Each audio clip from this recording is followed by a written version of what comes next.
Hi, everybody. Welcome back to that Eurovision site.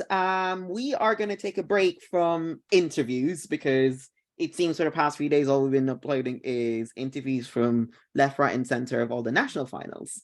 But today we're going to do something different. Today I am joined by Dominik from ESC Extra and Dan from the Melodifestivalen, or as you know, OGA Sweden, to talk about all things Melodifestivalen 2023. So let's start by saying, how are you both? Very good, thank you. Yes, very good. Excited. You? Oh my God, like it's not even long. By the time we're recording this, we're like literally like a week away till I have to travel to Gothenburg. So I'm very, very excited. So let's get on with it.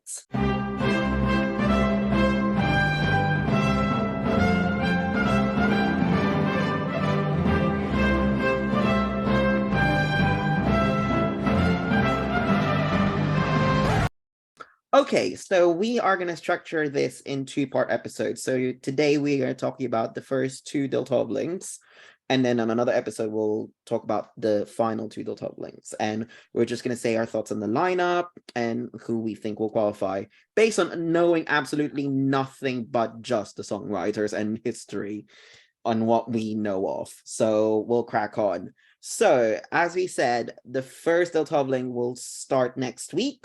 That will take place on February 4 in Gothenburg. And we have Tony Sekelius with Rhythm of My Show, Lulu Lemort with Inge Sorie, Rayan with Haunted, Elov and Benny with Rogengar, Victor Krohn with Diamonds, Eva Rydberg and Eva Roos with Långe Leve Livet, Jon Hedrick Fjordgren, Ark North featuring Adam Woods, Where Are You, Sevachin. Okay, let's start off with Dominik. What do you think of the first heat in this year competition? I was already like impressed with the names. I think these shows that have like multiple semifinals or heats, they always tend to have like a big opening for the first show. And with this lineup, I think we have so many names we already know. Like we know Tony from last year, and her now opening the show with a song called Rhythm of My Show. It's like something, it will be banger. We have Lulu, who's coming back from the Mamas. She will be awesome. And Victor Krohn, we know him. He always went, no, he did not. The first time he tried, I think he went to second chance, right? In 2015, yeah. But yes, after that, he always went to the final. And Jon Hendrik always went to the final. Eva and Eva, they went second chance. But yeah, big names, big expectations, and I'm looking forward to that. How about you, Dan? Yeah, I felt the same. I'm going to continue on what you were saying, Dominik, that this is a very strange situation in which we've got at least the complete acts. There is only two completely new acts in a semifinal, whereas 5 of them has been in the contest before, which is I think unheard of, and at least not very common. Lots of big names, and yet I mean we're getting to the point, but there's still like it's still packed with big names for the other 3 semifinals. So they've really got a great mix of big names for this year's edition. I think for me, I'm just gonna echo you two. Basically, they went too big on the first go, just to like say, you know what, we haven't been here for a while, so let's have a party and actually bring the chaos in. The fact that Tone Sekelius is capitalizing on returning to Mello so quickly because she basically just shot up after My Way, and I'm trying to think, Jon Hendrik like coming back after a few years, and same with Victor. You know, he was a songwriter last year, so I'm just guessing he just mixed it. He just missed it. Of course, Eva and Ewa making an appearance last year, I think sparked the interest in the return. So the fact that we have newcomers as well, so it's like, you know, they're still putting in the big names, but you know, you've got Elov and Benny who's I think participating for the first time, and Rehan as well. So, you know, they're trying to find a fine balance. on it. But this is where it gets tricky. On this part of the discussion, I wanted to ask a prediction because we talked about how good the fine balance of the lineup is. I wanted to ask a prediction, and then we can go back to this maybe like as we go on. Who do we think will win the votes on the first round and go directly to the final, and who will go directly to the final via the points and obviously the semi-final? Let's start off with you, Dan, on the first heat. This is going to be really tough because I think semi-final 1 especially is going to be a really tough battle between 3 acts: Victor Krone, Tone Sekelius, and Jon Henrik Fjällgren, Ark North, and Adam Woods. Personally, I think because the way the Melfest voting system works, it's split in 2 parts, meaning that there is a first impression, which is, well, the first round of votes, and then when you've got to listen to the recap twice, that's your second impression. I think based off the first impressions, I think Tone Sekelius will win the first semifinal, and well, the other ones go on to the points process. But who do you think will get the rest of the spots? Who will be the top 4? So Tone will win the popular vote in the beginning, yes. But who do you think will get the other final spot and the semi-final spots? Yes, sorry. So I think in the voting process with the points, I think Jon Henrik Fjällgren, Ark North, and Adam Woods would get the final spot, with Victor Krone and Eva Rydberg going to the second chance or semi-final. What about you, Dominik? I'm already sad because it's not started already, but we're already so close to lose the first act. But yeah, thinking about the lineup, I first didn't plan to go to Gothenburg, but the lineup was so good, so I'm just going. I couldn't miss that. I think winner of the first round will be Jon Henrik Fjällgren, Ark, and Adam Woods. I don't know. I'm just very confident in Jon Henrik that he returns with a song that he feels is good, and he was right the past times. Remembering, he was in the same semifinal as Loreen, and he went to the final. It's been some years, but I give him a lot of credits to know what he's doing. And I don't know if Reyhan is like getting a lot of team votes, something like TES last year. I don't know. But I think the second final spot it's either Victor or Tone. It's difficult. Then when with Tone, I go with Victor. And if I Eva will be the 4th spot for second chance. Oh my God. It's difficult. Yeah, because you think about it, it's a nice lineup. And then when you get to actually, when people ask you, it's like, oh, actually, now that you think about it, I'm going to go against Dan on this one. I think Jon Henrik will win the first round of voting. Second spot will go to Tone on the points-based system. This is where it gets tricky for the semi-final, because I think Reyhan could potentially come in there with votes, but I don't know if he'll have enough across the board to make it. That's my main issue. Like, the numbers will pull through, but it won't equate to points. So I'm gonna say for the semi-finalists, Eva and Ewa, and I'm gonna hate this. I'd go Victor Krone, but that's just on pattern, and I think it's gonna be a good song.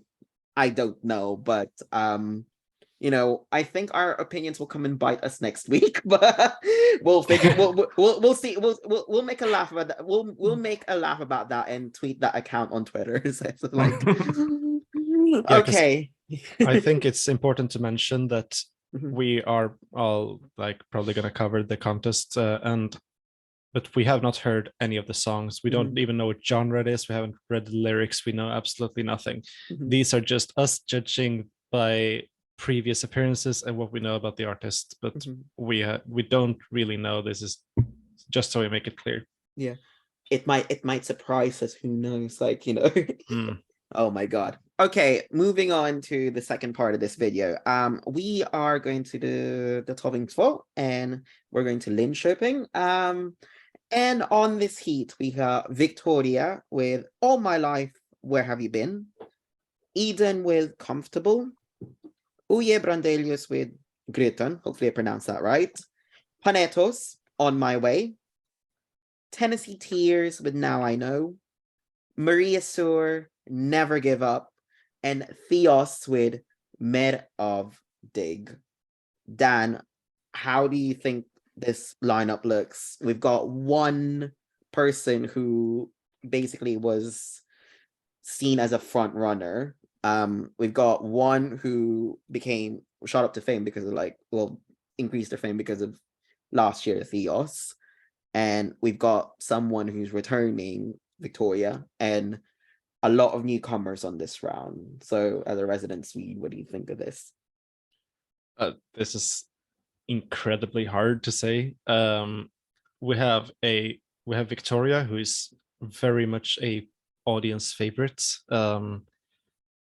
In the final, she's never really done really well with the juries, but she's always been someone the audience has got behind, and I can't see her not making it to the final. But we've also got TES, who's become, I mean, he is one of the front runners to get. I don't think he will win, but he could definitely get top 5 in the final because he's become so popular. I mean, he was already popular, but he's become popular outside of the age groups that he was popular in before 2022.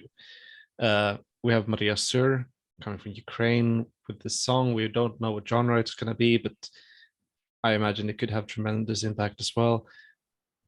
Oh, if I were to predict the top 4, I think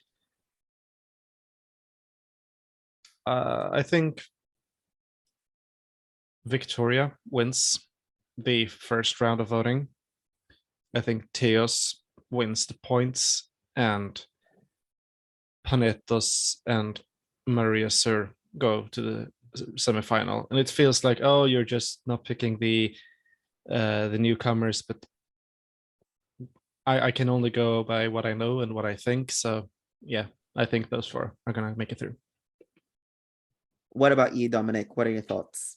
Yeah, I kind of agree with them with not picking like newcomers. I don't know. I'm also it's hard to say. Like when I was checking the Delta I was thinking about Victoria, Maria, TES, and Panetos. Then I was checking the songwriters, if there's like something that could give like a way in which direction this might go. But yeah, no.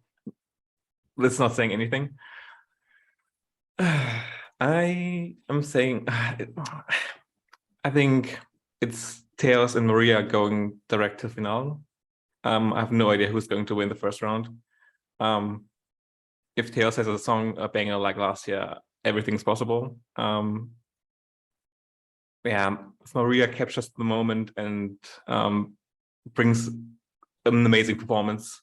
I don't know how popular she is in Sweden, so yeah, I don't know how well known she is, but I think those 2 are the finalists, and Victoria and Panetos are going to second chance. I am gonna go with a very out there prediction on this. Let's start off with emphasizing that I think Victoria, it's safe to say that Victoria will win the popular vote on the first round. I think we can all be unanimous about that. I think, depending on the things, I think Maria can try and squeeze in there. I think Maria can do I don't know, like you know how we had like, Dominic, remember this when we went to 2019 where we thought, oh, Maluk Preet is just nothing. Like it's not a front runner or anything, and all of us, and out of nowhere she got direct to finalen. So I think that's something that Maria will do. and then Theos, the semi-final. That wouldn't surprise me because I don't know why, but obviously that's what happened this year. But then again, because of the popularity, they just might go through on the point system, so that might flip. But the fourth one, I'm having my fix between Tennessee Tears and Panetos. I somehow can't decide, but if I had to pick, I think Panetos, because I think Panetos has a history of trying to prove themselves every time they have to go to Mello.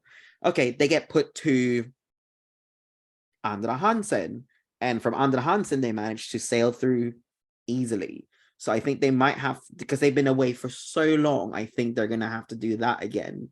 And that wouldn't surprise me. But then again, the voting system has changed. They had app voting. So it might just be that it might not appeal, like it might not appeal to all the age brackets and they might get fifth. So who knows? Okay, so that's our thoughts on the first two Deltoblings. I wanted to ask one final question to both of you. Based on what we know, just by now, of like who the songwriter is and who the acts are, what is like the one thing that you think would upset the audiences, like results wise, before we go? Like with all the acts or the first two semifinals? Yeah, like per show. Like, okay, so like let me start things off. Okay, so I think on the first heat, Victor Crone won't make it past the first heat. I think he'll place fifth. And on the second one, I think Victoria will go through the semifinal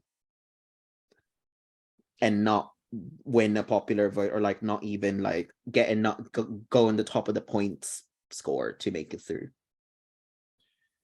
I think a upset for both could be for some first semifinal. I agree with you.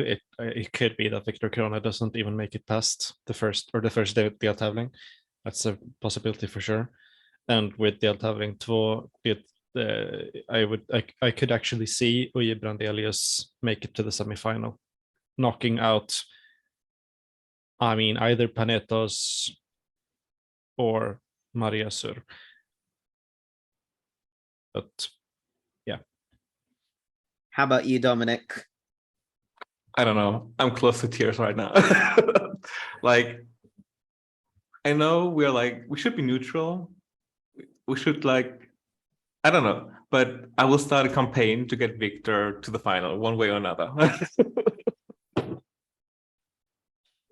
Either semi-final or direct to the final. I don't know. I read on Twitter that some people think he might get fifth. I hope he won't.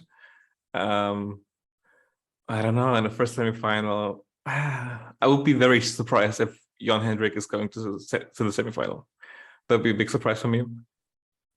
And for the second semi-final, I don't know. I would be surprised if we only have male finalists. Oh, that wasn't. There will be a female as a finalist, I think. Yeah. Okay. Well, that takes us to the end of the first part of this little discussion that we have. What do you think? Do you agree with our thoughts? Let us know in the comments. Give this video a like and subscribe and push the notification bell to be one of the first people to find out when we have a video. But for now, Hater, and we'll see you in the next part.